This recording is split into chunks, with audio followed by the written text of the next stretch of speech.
Разведение дания в домашних условиях не составляет особого труда. При хороших условиях дания могут нереститься круглый год.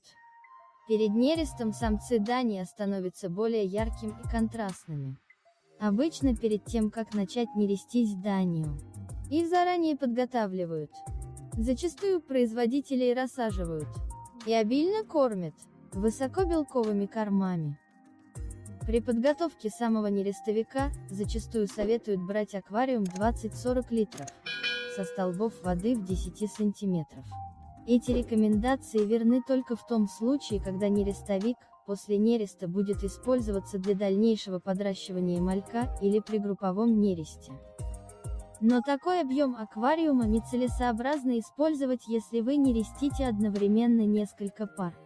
Для одной пары вполне подойдет аквариум 5-10 литров со столбом воды 5-10 сантиметров.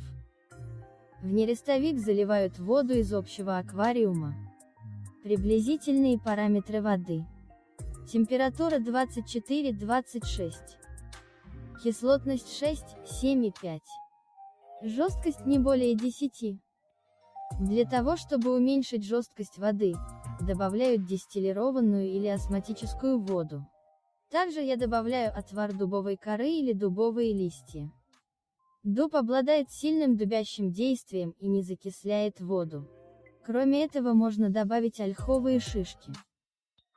На дно нерестовика нужно уложить сетку или решетку, чтобы оградить производителей от поедания икры. Также в толще воды желательно поместить растения, такие как роголистник или любые мелколистные растения. Но их можно заменить искусственным субстратом, кусками рыболовной лески или распущенной кухонной мочалкой из лески. В нерестовый аквариум лучше всего посадить одну самку и пару самцов. Это даст лучший результат. Зачастую производители выпускаются в аквариум вечером, и к утру наступает нерест. Чаще всего нерест происходит на рассвете. Самцы преследуют самок и совершают небольшие тычки им в бок, что стимулирует самок к икрометанию. За один нерест самка дания способна отложить несколько сотен икринок. Количество выметанных икринок будет зависеть от возраста самки. После окончания нереста производителей следует убрать из аквариума. Также убирается и сетка со дна. Чтобы не допустить заражения икры грибком, желательно добавить в воду несколько капель метиленового синего или других противогрибковых препаратов. Но даже при всех самых идеальных условиях, некоторое количество икры будет неоплодотворенное. Зачастую неоплодотворенная икра быстро белеет. Если нерест прошел успешно, то по прошествии примерно 14 дней самка дания снова готова к нересту. Если нерест не произошел, пару оставляют в нерестовике еще на один день, или заменяют самку или самца. Если после этого нерест так и не последовал, то следует сделать еще одну попытку через 3-4 дня.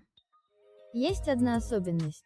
Если отнерестившуюся самку не посадить снова на нерест через 12-14 дней, то у нее может образоваться киста, и она потеряет способность к размножению. Развитие икры занимает от 4 до 8 дней, в зависимости от температуры воды. При температуре 26-28 икра созревает в течение 3-4 дней, при более низкой может доходить и до 7-10 дней. После завершения инкубации на свет появляются крохотные полупрозрачные личинки, которых очень трудно различить в воде. Они ведут неподвижный образ жизни, закрепившись на подходящем субстрате. И первое время питаются за счет желточного мешка. В таком состоянии, они проводят 3-4 дня, после чего начинают активно плавать по аквариуму. С этого момента мальков необходимо усиленно кормить. Очень важно покормить мальков сразу в первый день, как они поплыли. Это даст большую выживаемость мальков. Стартовым кормом для мальков дания является инфузория, а через 3-5 дней можно пробовать давать артемию. Кормят мальков 2-4 раза в сутки. В этот период очень важно следить за качеством воды.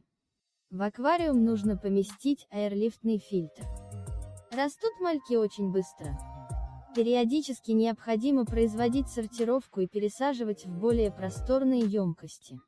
Уже в возрасте 5-7 недель, мальки достигают размера около 1 см, а в 4-5 месяца около 2.